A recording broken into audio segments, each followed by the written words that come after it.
In the year 621, China was ruled by chaos. Warlord fought warlord. No one was safe, not even the emperor. His estates were seized, his subjects murdered, and his son taken hostage. A peasant found the prince's imperial seal and took it to a monastery nearby. The monks resolved to find this wicked warlord and rescue the emperor's son. For despite their peaceful manner, they knew 100 ways to kill a man. They were the Shaolin, masters of the deadly art of Kung Fu.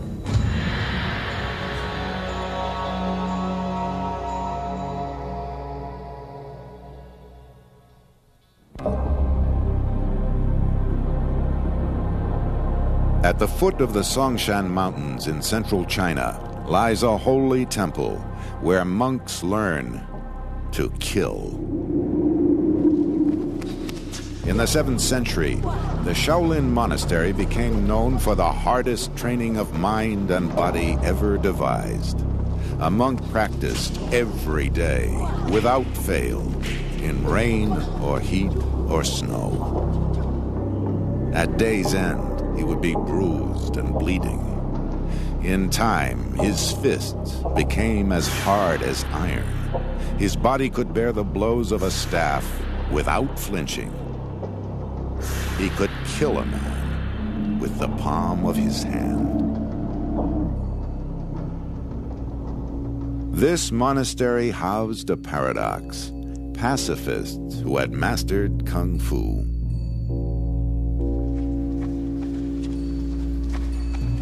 Here, the martial arts the monks studied were in harmony with their faith. To follow the Buddhist path of compassion, one must root out evil.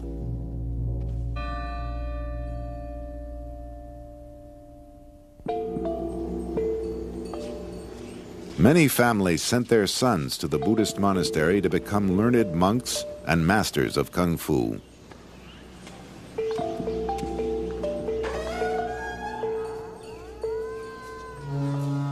One boy who appeared at the monk's door was Pu Sheng. But it was not easy to gain entrance. Choosing a master involved showing a measure of great respect, often to the point of begging while on one's knees.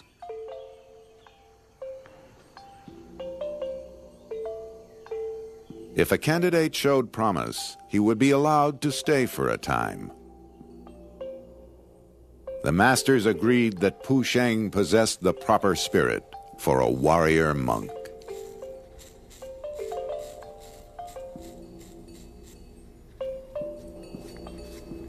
Only when the abbot deemed that one had the necessary qualifications to be admitted to those elite ranks would the initiation ceremony be performed, complete with shaving of the head and swearing of an oath in obedience to one's master.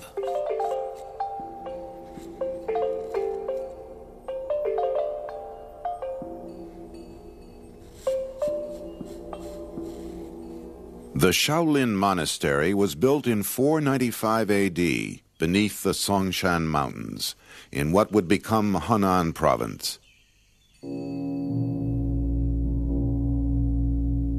Legend traces the origins of these warrior monks to the year 527, when a monk named Da Mo traveled from India to Shaolin.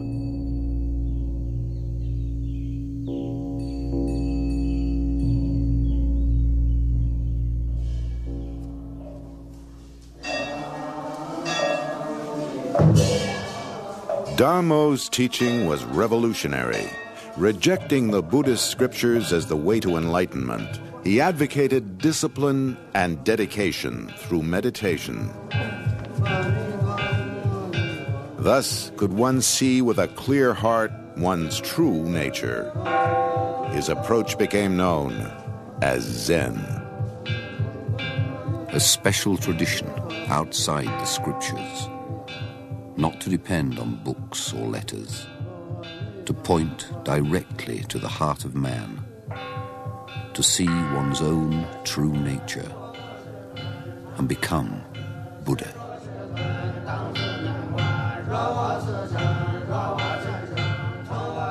Buddhism teaches that suffering is caused by desire. Zen teaches one to empty the mind of desire.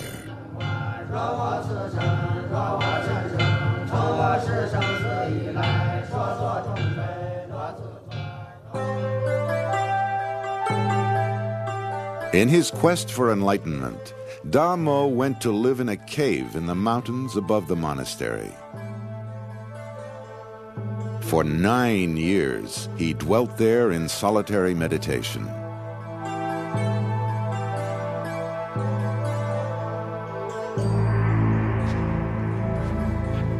During this time, to relieve fatigue, he took up daily exercise. Gradually, the techniques he developed, the choreographed movements and deep breathing, evolved into Shaolin Gong Fu, learned skill, or Kung Fu.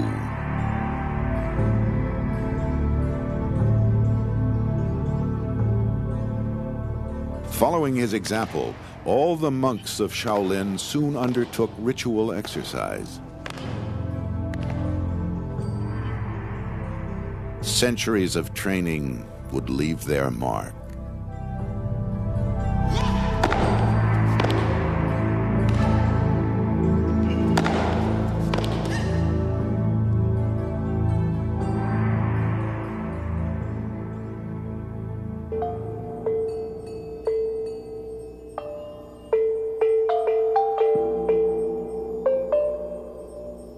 Having been accepted into the temple, Pu Sheng began his long apprenticeship by swearing to the 3 rules and 5 disciplines of the Shaolin Temple. Thou shalt worship the Buddhist idols. Thou shalt believe in the Buddhist law. Thou shalt respect your masters and fellow disciples. Thou shalt not kill. Thou shalt not steal. Thou shalt not indulge in debauchery. Thou shalt not lie. And thou shalt not drink.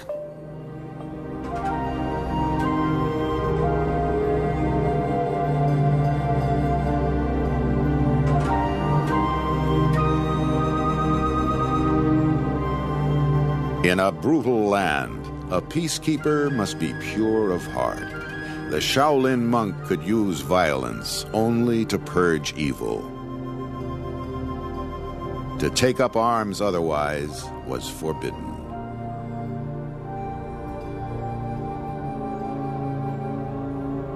The main aim of those who train in this art is the promotion of health and strength. One must not use it rashly in the solving of daily problems. With this understood, Pu Sheng was initiated into the rudiments of Kung Fu, hours of repetitive movement and deep breathing.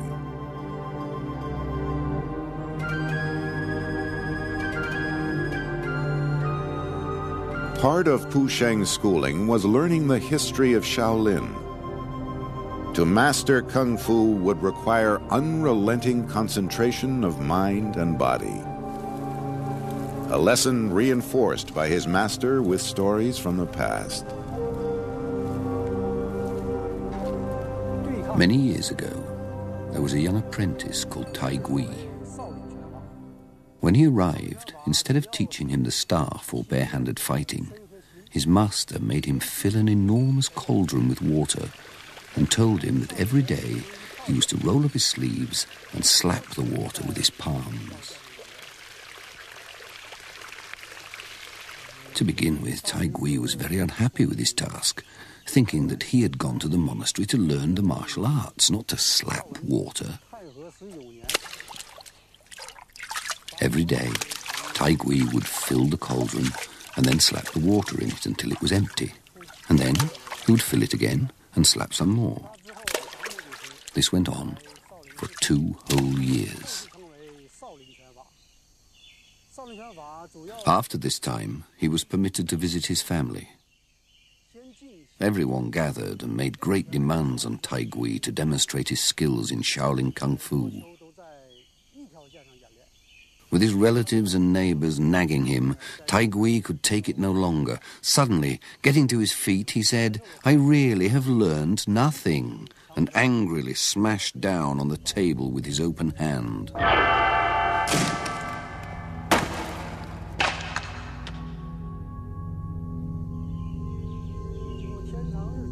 The force of the blow was so great that with a crack, the solid wooden table splintered and collapsed. Upon seeing this, everyone realized that the rumors about the Shaolin martial arts were not false.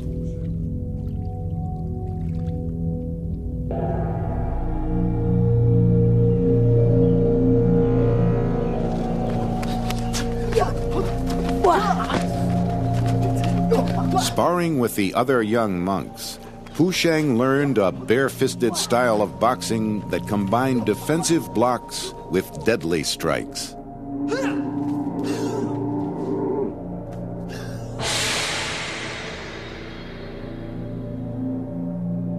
The techniques were named for the animals whose movements they revered: white crane, snake, tiger, leopard, dragon.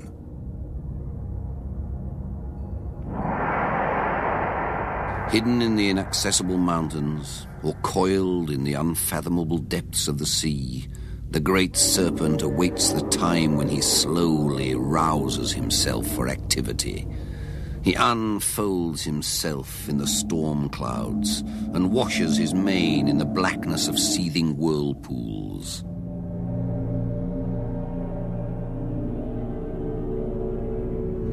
In the dragon style, the monk slithers and writhes to confuse his opponent. He hisses to control his breathing and focus his strength. Then, a burst of power like the sharp slap of a dragon's tail.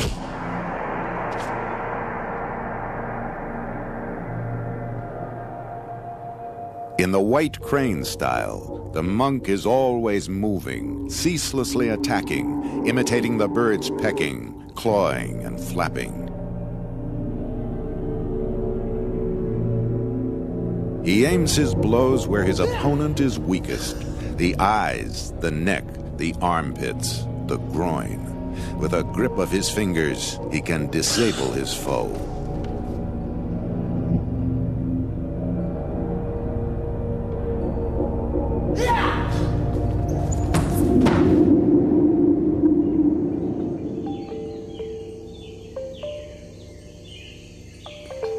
High in the Songshan Mountains, Pu Sheng visited the cave of Da Mo to pay respect to the great master and seek guidance.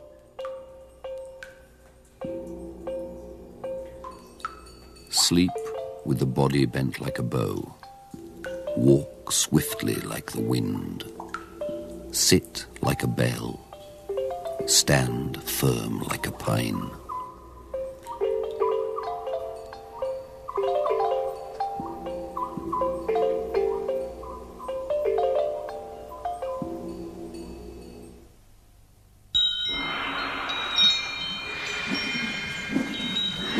Once a monk had mastered the 5 main forms of hand-to-hand combat, he would be taught how to wield the staff. In the hands of a Shaolin warrior, this weapon of defense turned deadly. For him, agile as a cat, it was ideal. Bare-handed, a warrior could fend off an attacker or two. Armed with a staff, he could hold off a dozen or more.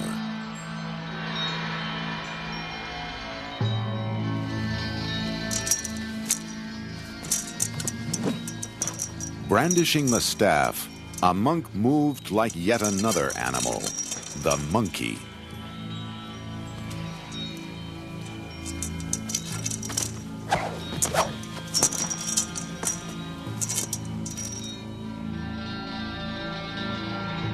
Quick as a bird and hard as a nail, the sword's tempered steel taught the monk to temper his mind. He used it to train, not fight. Yet he also learned the halberd and the spear, the broadsword and the dagger, the hammer and the axe, so that on the field of battle he could fight with whatever lay at hand.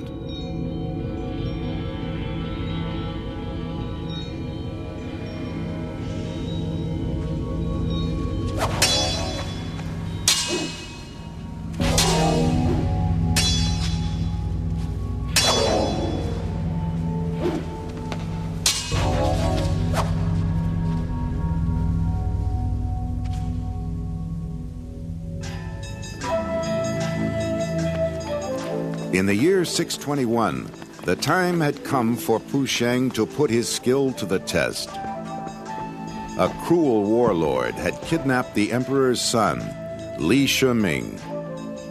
The monks agreed that the emperor and his son ruled in harmony with the heavens, while the warlord disrupted the country and hurt the people and was nothing more than a simple bandit. With 12 other monks, Pu Sheng set off for the city of Luoyang, the bandits' lair. The monks split into two groups. Shan Hu, who knew the city, would lead the rescue. The others would steal horses for their escape.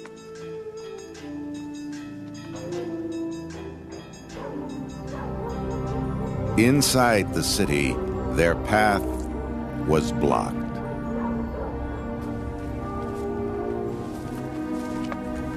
Moving like a cat, Pu Sheng scaled the wall. Below him, a guard paced inside the compound. Pu Sheng leapt upon him like a wild tiger.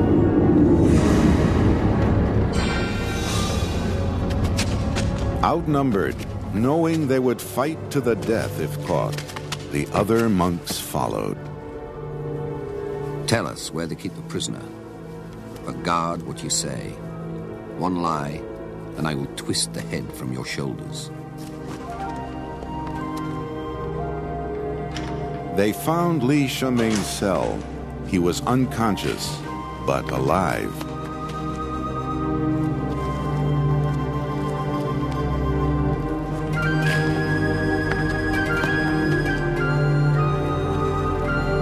They left as they had come, like ghosts.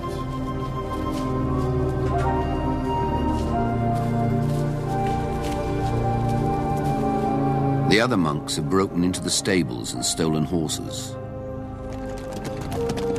With Li Shimin, they broke out of the city and rode for the bridge. The monk Tanzong had stayed behind to kidnap the warlord. Instead, he found the warlord's general in a house of pleasure.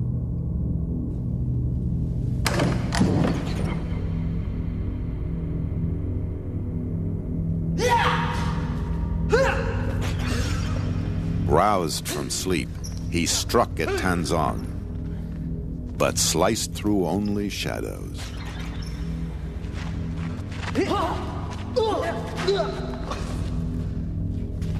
With the speed of a snake's tongue, Tanzong struck him to the ground.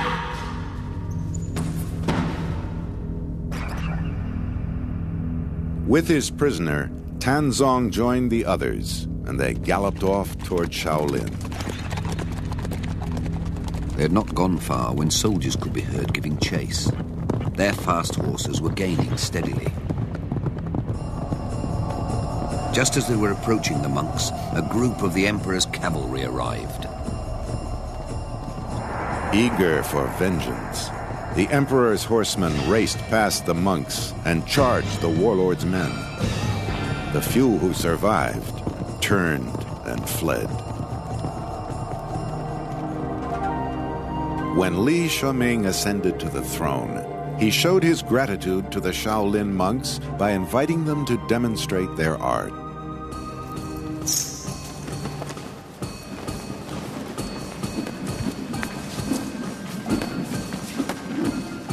The monks performed with brilliant skill and precision.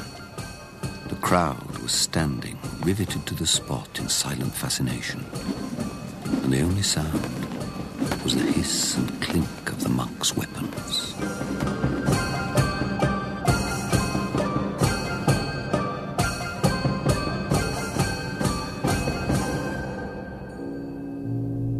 A lavish feast was given by the emperor, who sent a stone tablet to Shaolin, inscribed with the names of the brave men who had saved his life.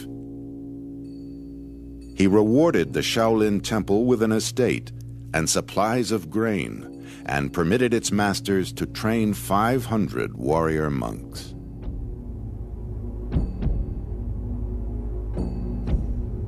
In centuries to come, the monks would be beseeched time and time again to defend emperors and peasants alike.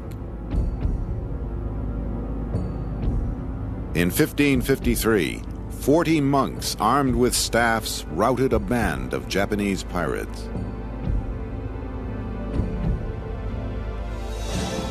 In battle, the monks found courage in their belief in reincarnation, that this life was only one of many to come.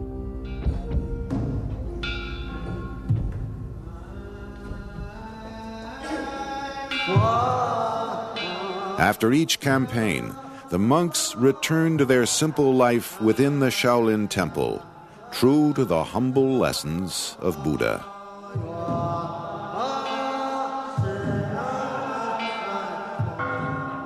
His conduct should be as transparent as ice. He is not to seek fame or wealth. If you rejoice in victory, then you delight in killing. If you delight in killing, you cannot fulfill yourself.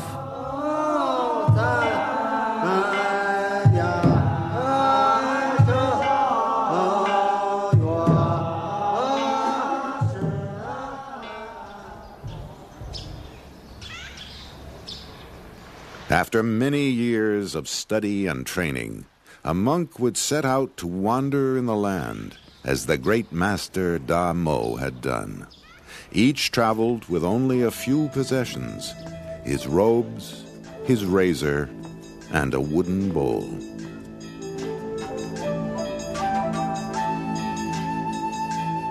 As they journeyed, the wisdom of their ways spread far throughout China and beyond.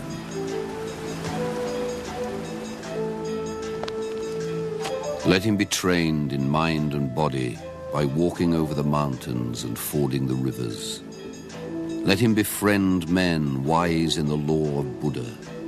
Let him brave the snow, tread on the frosty roads, not minding the severity of the weather.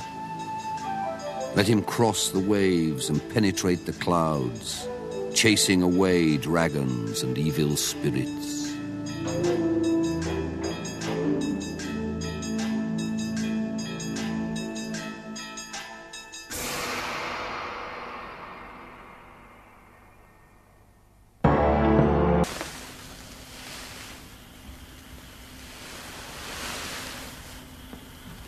A thief is about to steal, or die trying.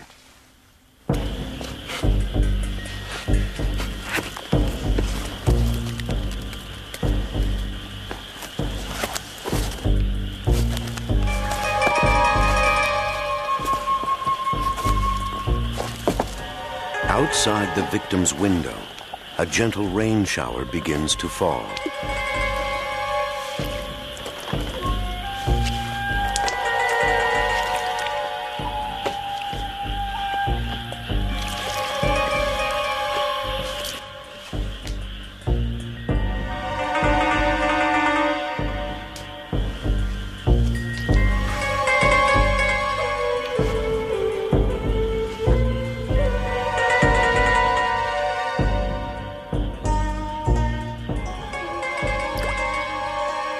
It seems the roof has sprung a leak.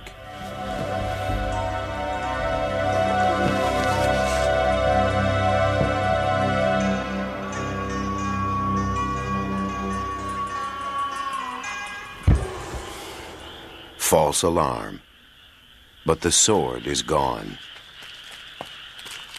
The novice has passed the test and joins an invisible army, warriors of the night.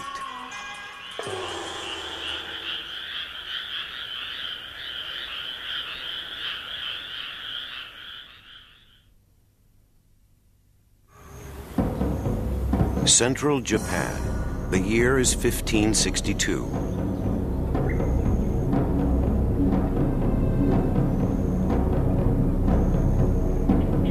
The warlord of this castle has taken hostage the wife and son of a rival, Tokugawa Ieyasu. To get them back, Ieyasu needs hostages of his own. The castle's defenders suspect an attack, but feel secure. Ieyasu looks to the key that will unlock the gates, the ninja.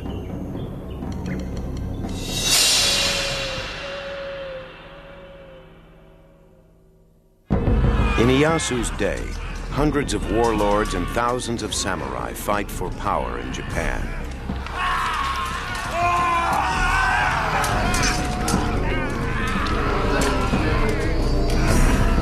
For 4 centuries, they have been locked in warfare.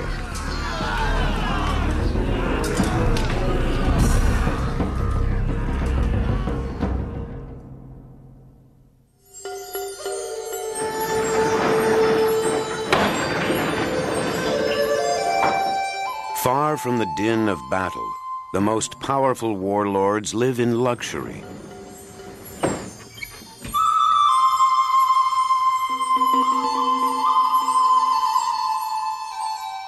Protected by armies of samurai, soldiers prepared to die for their masters. For the samurai, warfare is open, regimented, and honorable. But another kind of warrior stalks Japan. The ninja. Cunning, courageous, and cutthroat.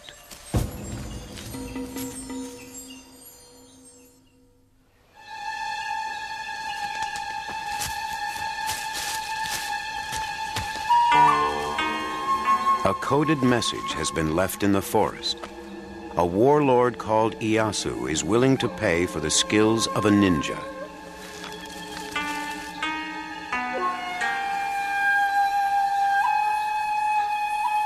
The ninja replies, "I will come."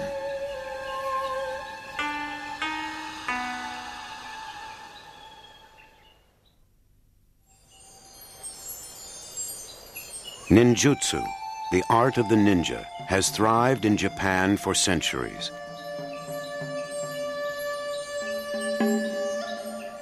Developed from the teachings of Chinese strategists like the great Sun Tzu, it found eager students among Buddhist monks in Japan.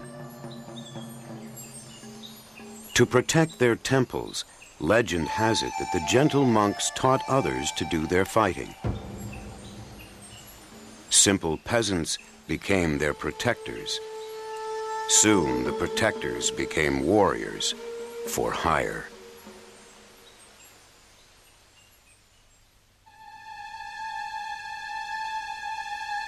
In the neighboring provinces of Iga and Koga, ninjutsu took root.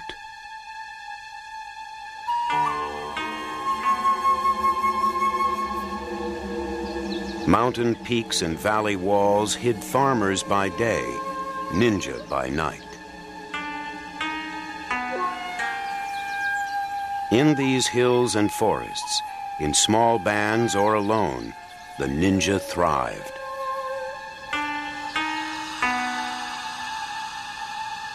Word of their talents has traveled far beyond their sanctuary and reached men like Lord Ieyasu.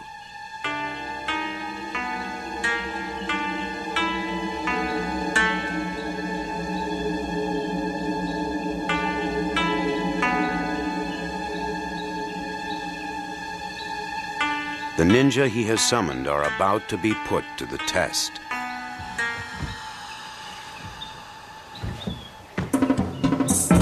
The skills that Ieyasu requires are sold for money, but they were first paid for in years of sweat and pain.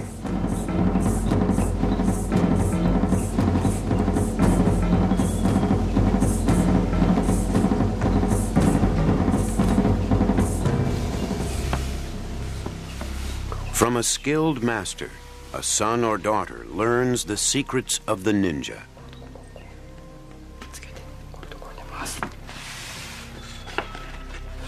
weapons of attack, tools of siege.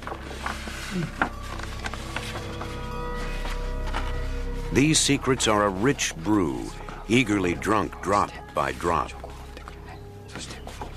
Such treasures are handled like jewels. Lose them and die. One ninja from Koga wrote to his master, "These writings on ninjutsu entrusted to me by you will never be shown to others. If by any chance I should disobey, then I must receive the punishment of heaven."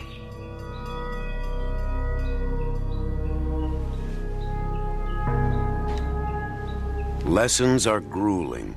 Every move is rehearsed precisely and endlessly.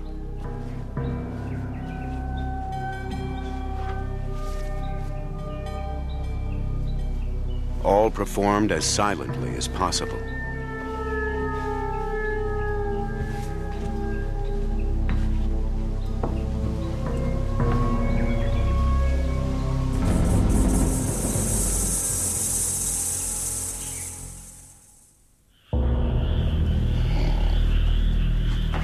Is the victim really asleep?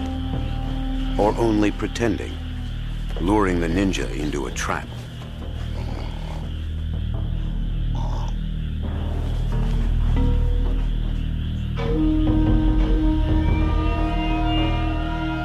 This time it's only a game. One day, a matter of life or death. As the young ninja grows, her lessons become more deadly.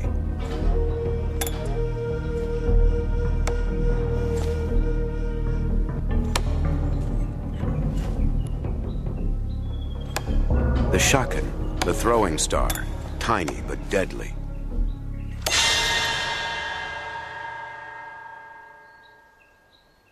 To master cold steel, she practices with a wooden pike. The sword itself would forgive no mistake.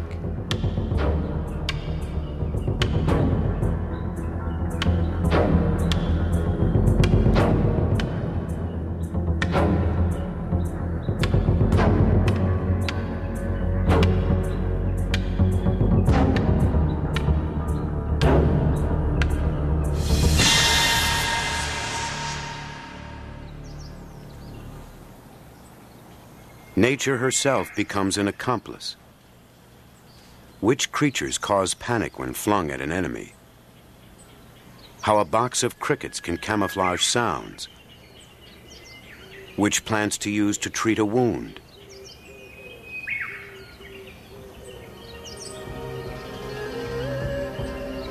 The novice's first assignment? Assassination, using 3 principles of ninjutsu. First, the principle of heaven. Time the attack with care. Months go by before the moment to strike arrives. Second, the principle of earth. Find the enemy's weak spot. The warlord visits his garden each morning to smell the flowers. Last, the principle of mankind. Manipulating how men behave. The next day, when the Lord bends to sniff the blossoms, he collapses and dies. Mixed with the pollen is poison dust.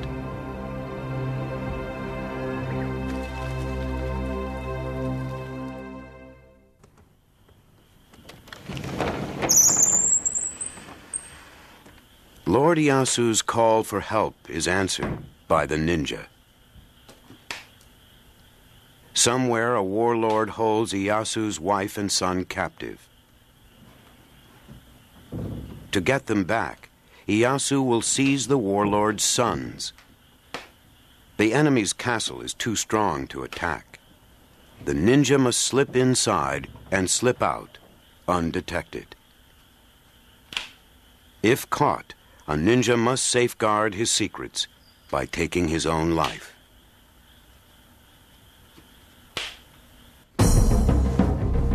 A ninja's life depends on secrecy. If the disguise of a farmer or laborer won't do, a ninja chooses that of a priest, a minstrel, a merchant, or a wife.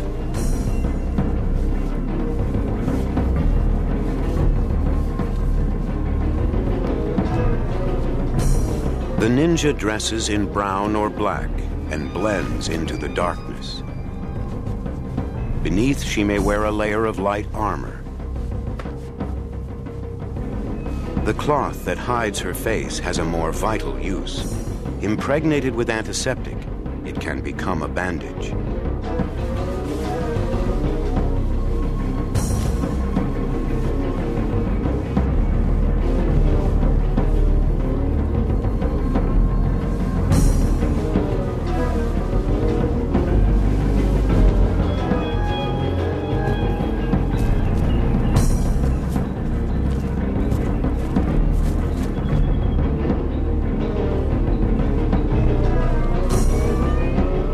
Following the principles of warfare, the ninja set out to find the warlord's weak spot.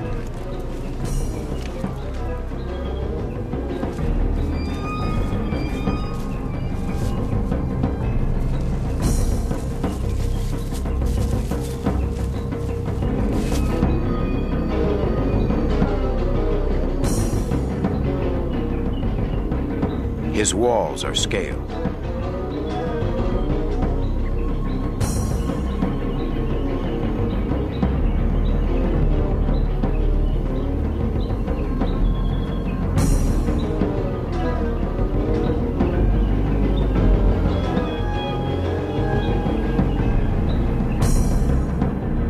His corridors explored, unseen, unheard.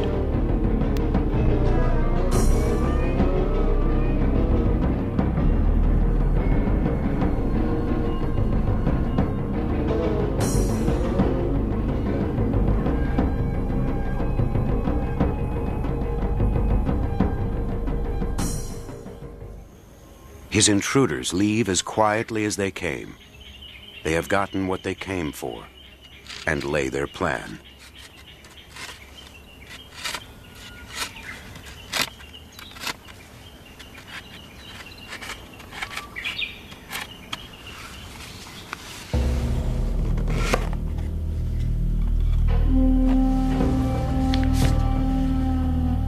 Their weapons are as silent as the ninja.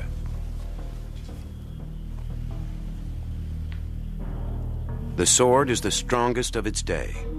The blade is the sharpest ever known.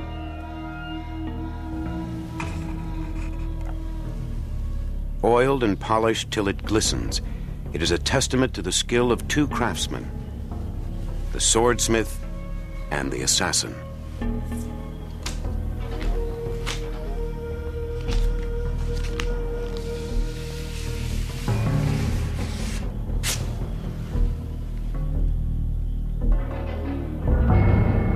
In the hands of a master, it can kill with one blow.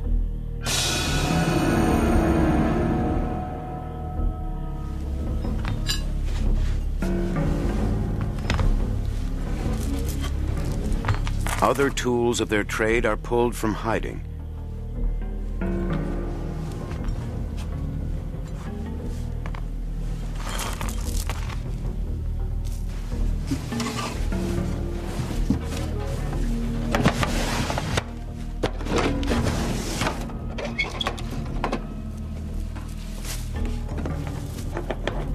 Daggers, knives, grappling irons, iron knuckles, claws.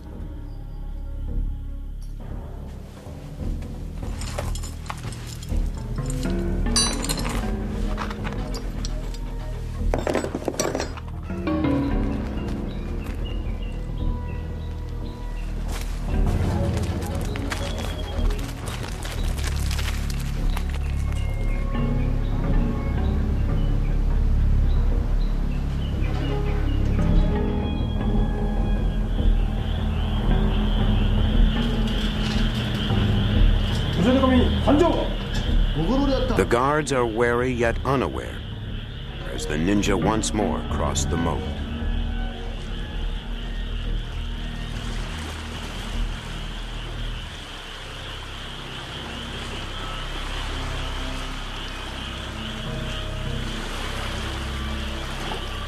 Again, they are unheard, unseen.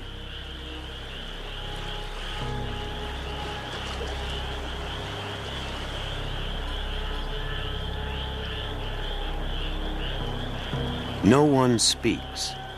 In stark contrast to the samurai, who proudly shouts his name when he wades into battle, the ninja works in silence.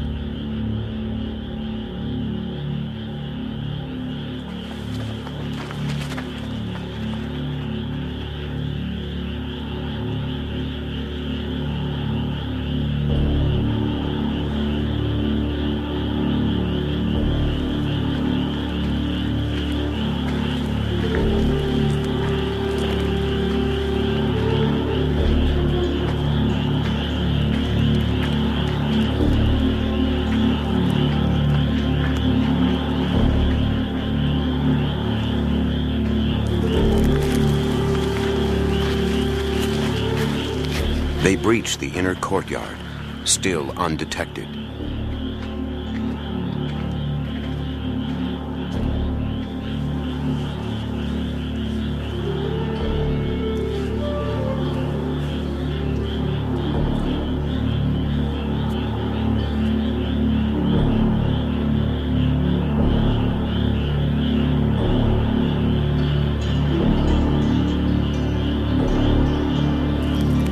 Mysteriously, a fire breaks out.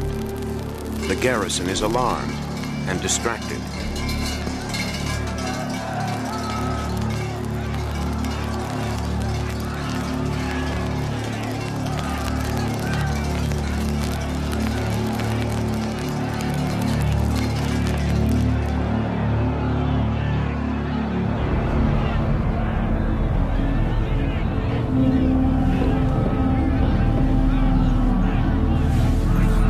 In the confusion, the ninja strike.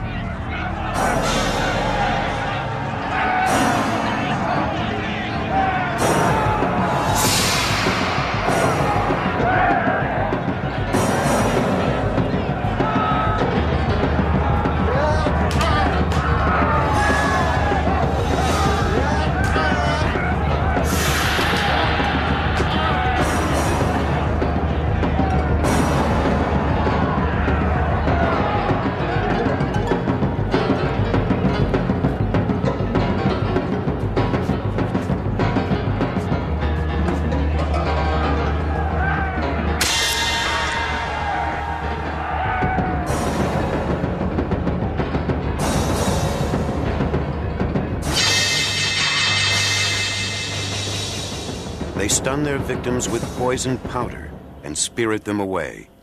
Where the ninja had been, there is darkness.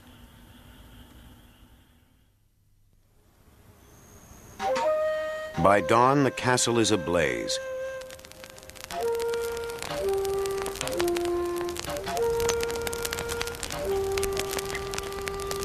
And Lord Ieyasu has his hostages to trade. The ninja have saved his family. One day, they will save his life.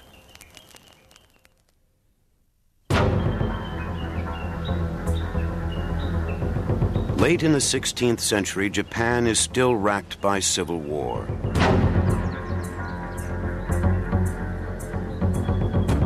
In 1581, the province of Iga, sanctuary of the ninja, is attacked from all sides.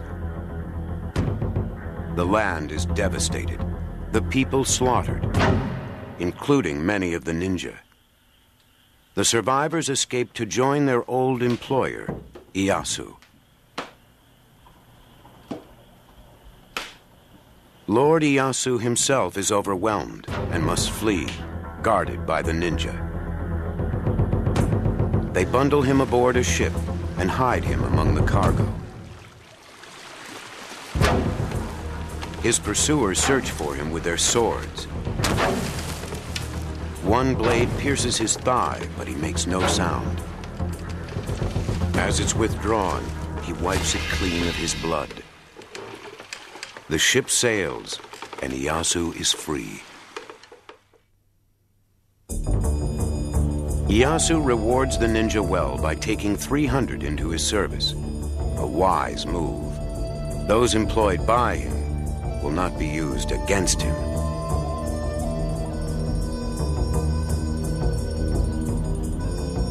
To deter the ninja who work for his enemies, Ieyasu crafts defenses, hidden doors, false stairs, and the nightingale floorboard, which sings at the slightest step.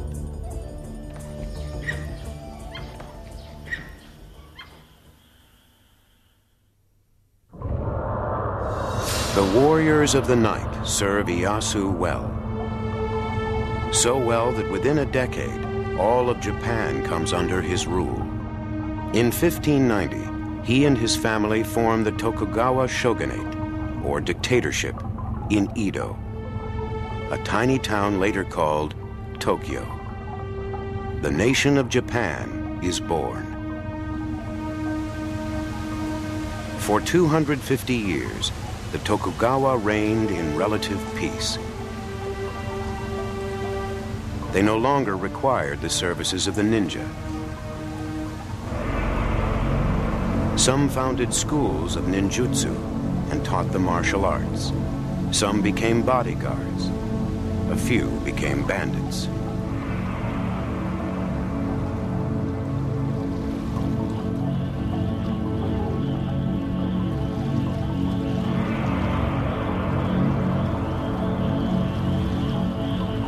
The masters of invisible warfare disappeared, slowly absorbed into time and legend and the night.